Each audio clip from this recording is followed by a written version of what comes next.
Good morning, everyone. This is Sarah Jahantzuz Ray. I currently serve Delta Upsilon's International Fraternity as Director of Loss Prevention. And one of the most time-consuming aspects of loss prevention that we have seen on the rise is mental health and wellness with our undergraduate membership. It seems to be an ongoing conversation that we are regularly engaged in, especially with our volunteers and alumni advisory support.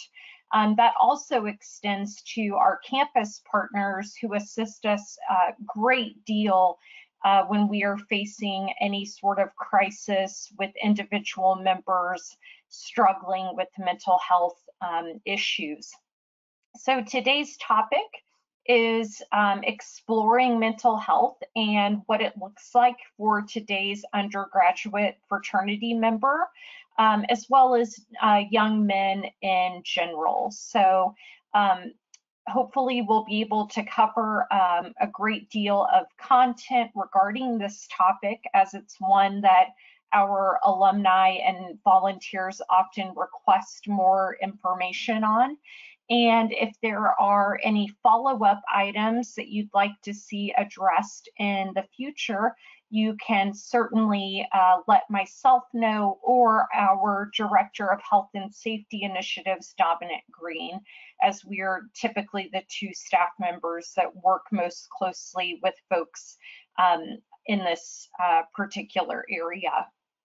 So thanks for logging in today. I'm going to try to be the best steward I can be of your time and get through this content in the best fashion that I can. So to kick things off, I thought we would take a look at just the current statistics facing college-aged men. Where I'm pulling this information from is from MENTALHEALTH.GOV, and we've pulled a lot of our statistics and demographic information from this entity.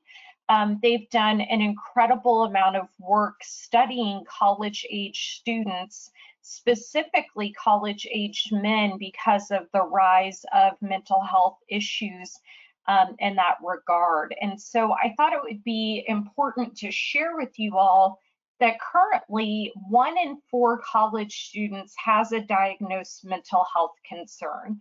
Now that does include all genders, not just male college students, but 1 in 4 or 25% of students have actually been diagnosed with a mental health concern either upon their arrival at the university or college or during their time there. I find this number to be incredibly high.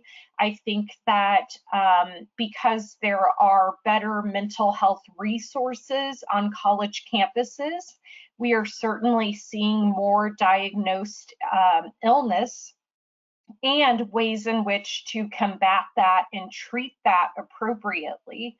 So also just looking at demographic information regarding today's college students, even those 75% of students that have no mental health diagnosis are sharing that they have intense feelings of loneliness.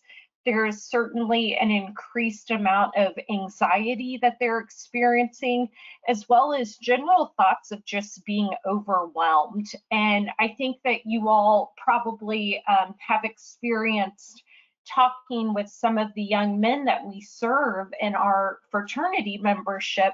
When it comes to that piece of being overwhelmed, the amount of over-programming that some of these young men are committing to is incredible amounts of time and energy. You know, when you talk with them, they're in multiple clubs on campus. They're balancing an academic course load that is somewhat challenging at best. Also work and financial obligations, and then also family and relationship issues that they're all trying to manage and at times compartmentalize. And so we're certainly seeing that a number of college students are just feeling a general sense of being overwhelmed. So looking at some of the factors that contribute to mental health and wellness issues are really important for us to understand developmentally where our membership is. So there's just this natural progression into adulthood that college-age men are experiencing. And I think that as volunteers, we all see that there is quite a range of maturation among the students that we serve. There are students that are incredibly immature, and it is quite concerning that they are at a college or university without any sort of adult supervision or parental involvement. And then on the flip side, we also see young men that have incredible rates of maturation and are certainly functioning as very much young adults moving into full adulthood. And so there is quite a range when it comes to that factor of progression from childhood to adulthood between the ages of 18 to 25. We're also seeing academic workloads change very, very differently than we saw even 20 years ago. Most of our students now that would have traditionally been in 5-year engineering programs are now being consolidated into 4-year programs, which causes some stress and anxiety there. Also, we're seeing a number of our students dual enroll in undergraduate and master's level courses. One of the most popular is an undergraduate business degree as well as an MBA program to be completed in 5 years rather than 6. So the workload that these students are facing is certainly different academically than what it has been in the past. Also, the strain of financial obligations is a huge variable among our membership. We certainly serve a number of members that come from very affluent backgrounds and don't have to really think much about financial or fiscal responsibility. But we also have a tremendous number of members who are self-financing their collegiate experience, that have food insecurity, home insecurity, a number of just financial obligations, even helping with the family at home, that can certainly affect mental health and wellness. And so again, a huge spectrum regarding where our members are when it comes to fiscal responsibility, but financial obligations are certainly a factor that are influencing mental health and wellness in today's college student. Also, the development of meaningful and intimate relationships. During this point in time, not only are our members developing brotherhood relationships with other members in the chapter, but they may be engaging in romantic relationships for one of the first times in their adult life. They may also be exploring other types of relationships, whether that is in person or online, which is a huge trend among a number of our college students. So that's certainly a factor to mental health and wellness. One of the biggest ones that we see that has a huge effect on all of us, whether college aged or not, is disrupted sleep patterns. So I think that that also builds into the next factor, which is complex living arrangements. So the two together can create some very difficult environments for students to get the proper amount of sleep that they need, a good night's sleep, not just a day full of naps, and some sort of schedule for them to stay on. That can be an incredible challenge for a young adult, especially a college-age young adult. And so the lack of sleep or the disruption of sleep certainly factors into mental health and wellness. And then building on the complex living arrangements piece, also we see roommate conflicts. We see students and members that are not able to navigate those conflicts on their own and request third-party assistance, whether that be you or I or parents, to be involved in resolving those conflicts. And so that certainly can affect mental health and wellness in our members.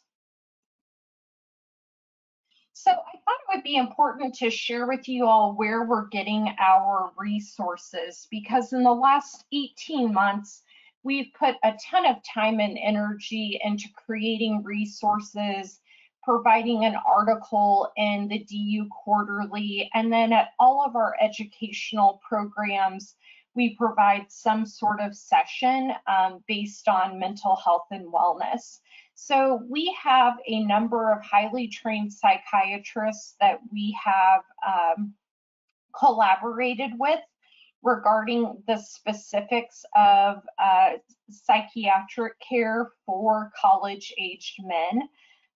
Luckily, with myself living in Houston, Texas, I have a huge network of college personnel working as psychiatrists at universities locally that we've built great relationships with, and they've provided us a tremendous amount of support and assistance in creating our programming as well as all of our resources.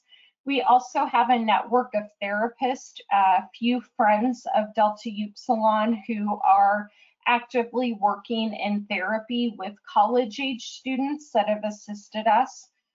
We always rely on university partners when it comes to psychological and wellness services. We have at times had to collaborate with local law enforcement when we've had issues on a specific campus that needed to be addressed in a very timely fashion.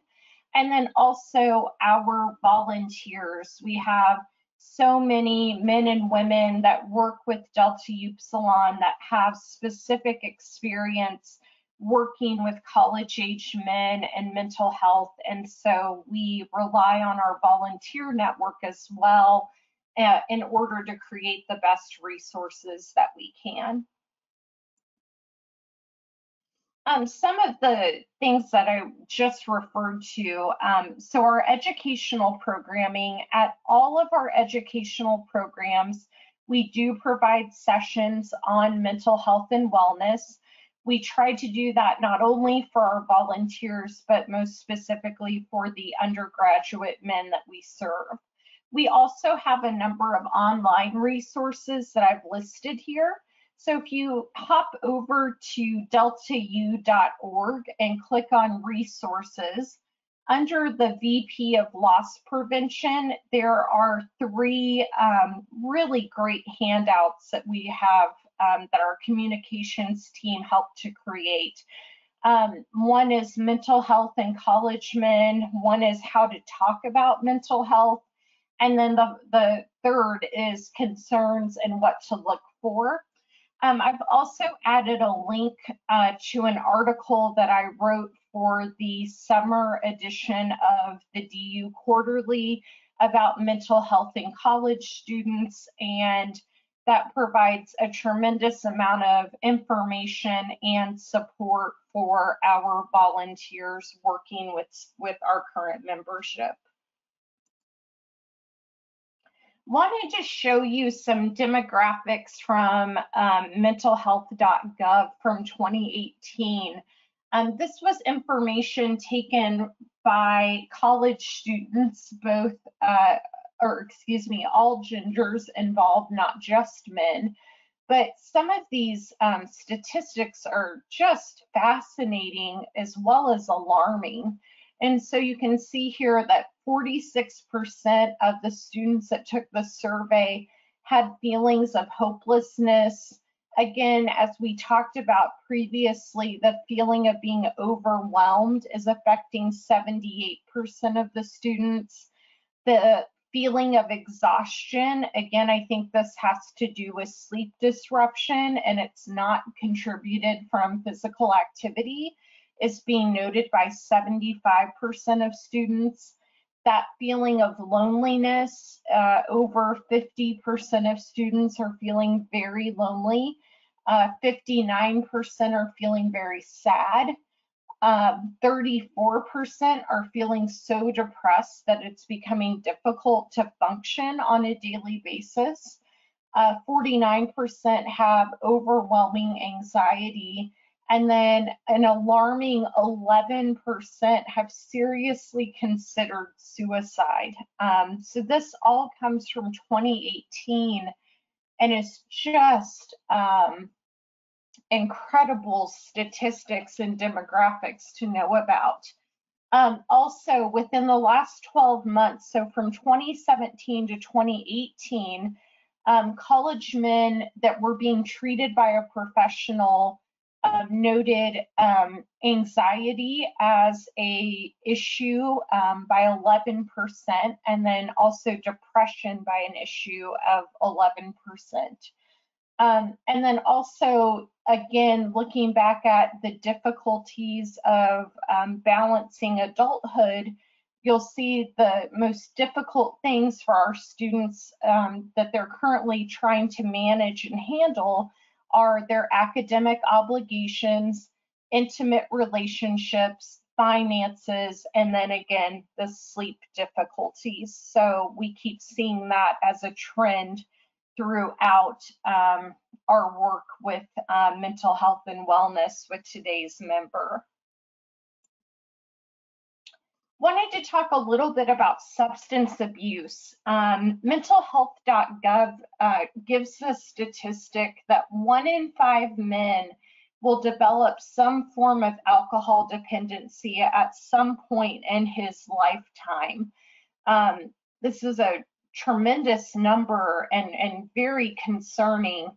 And so I definitely wanted to point that out specifically for the male population that we serve, that, 20% of men at some point may have an unhealthy boundary when it comes to alcohol use or abuse. Also, we are seeing just on a very, very regular basis the availability to abuse prescription medication.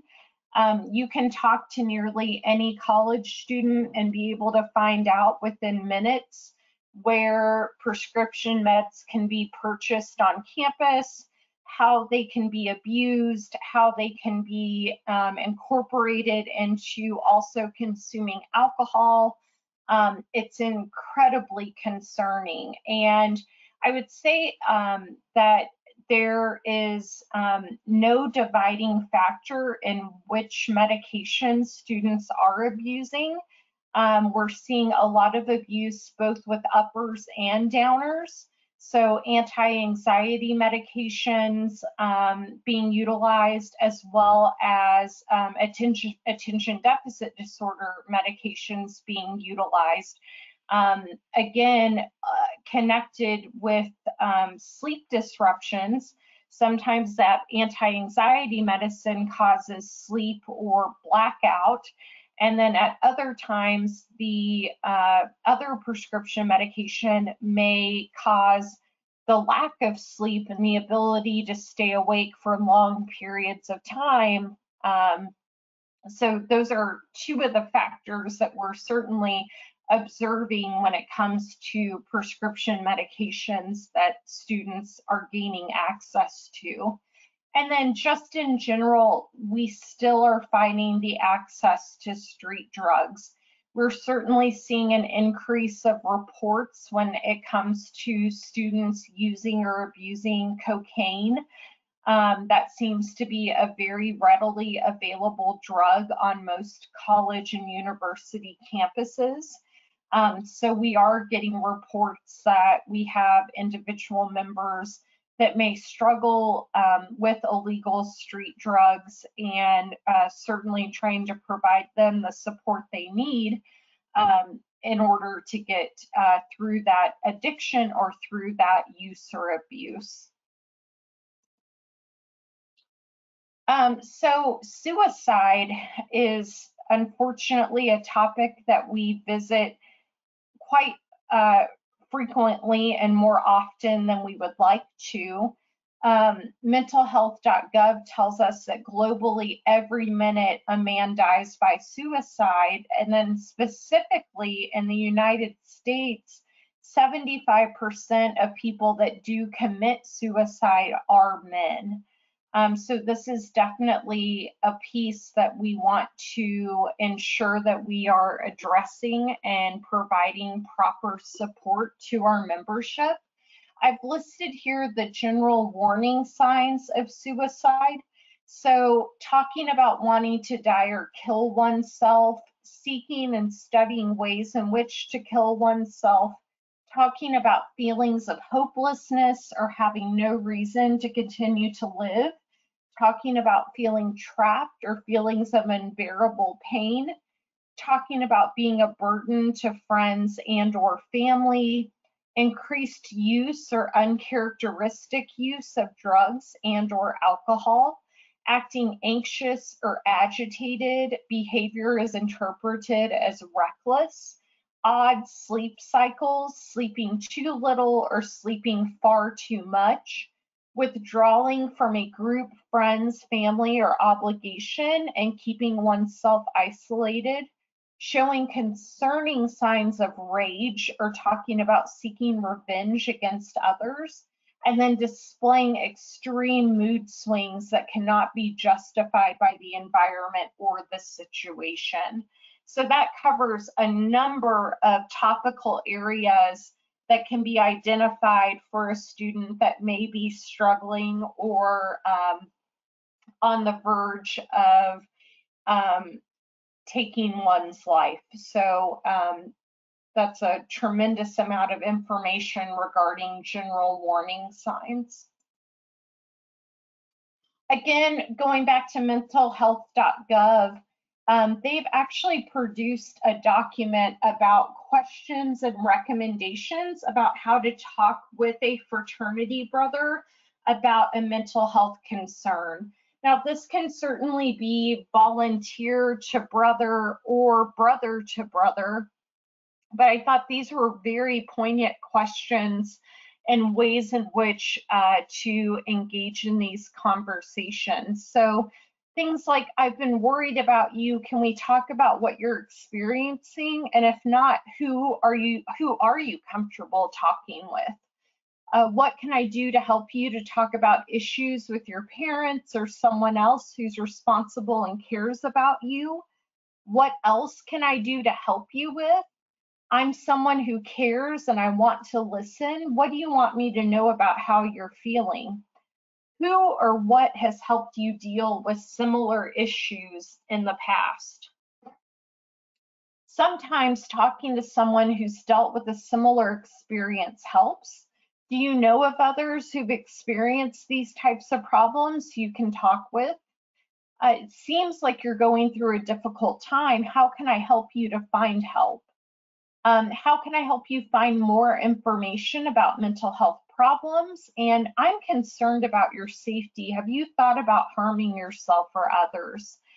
These are all great starting points to begin these conversations and to really allow a member to know that he's cared for and that there is care and concern for him.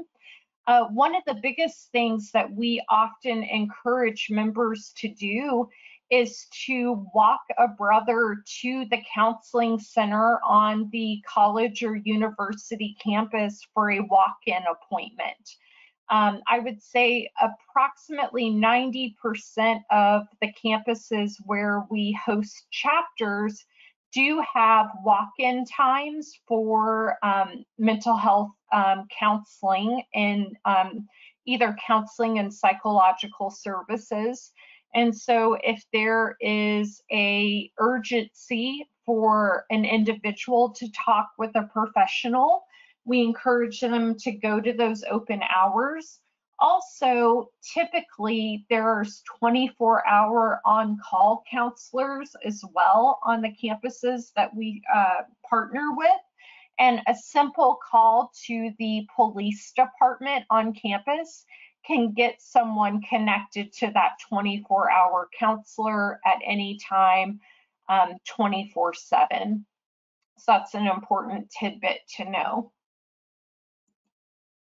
So if you would like to have any further discussions or propose any resources that would be helpful to you, please don't hesitate to reach out to myself or Dominic Green, our Director of Health and Safety Initiatives. I've listed our email addresses here as well as our office line.